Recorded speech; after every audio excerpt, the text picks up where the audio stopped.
আজকের ওয়েদারটা সকাল থেকেই মেঘলা রয়েছে, হালকা পাতলা বৃষ্টিও পড়ছে। তো তার মধ্যে আমাদের ডেলিভারি বন্ধ নেই। বেশ কিছু গাড়ি সকালবেলায় অলরেডি বেরিয়ে গেছে, আর একটা গাড়ি লোডিং হলো 100 বক্স 4-2, এটা যাচ্ছে আমাদের মাঝদিয়াতে, ডেলিভারি হচ্ছে। তো ভালো করে ত্রিপল দিয়ে ঢেকে নেওয়া হচ্ছে যাতে বৃষ্টির জলে ভিজে না যায়, কারণ পেটিগুলো ভিজে গেলে প্রবলেম হয় পরে, বা মাল বেঁচে গেলে রিটার্ন নিতেও সমস্যা হয়। তো যাই হোক, টাইলসের রেট তো অলরেডি বাড়া শুরু হয়ে গেছে। তো যার জন্য এখন 4-2-এর প্রেশারও প্রচুর রয়েছে। গোডাউন আস্তে আস্তে খালি হতে আছে প্রতিদিনই, কিন্তু কোনো অর্ডার এখনও করতে পারছি না।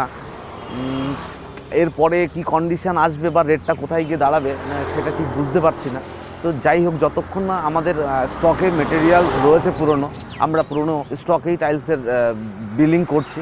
তো যদি আপনাদের ভালো প্রিমিয়াম কোয়ালিটির টাইলস প্রয়োজন পড়ে পুরনো রেটে, আমাদের সাথে যোগাযোগ করুন বা ভিজিট করুন আসাননগর জয়পুর মার্বেল।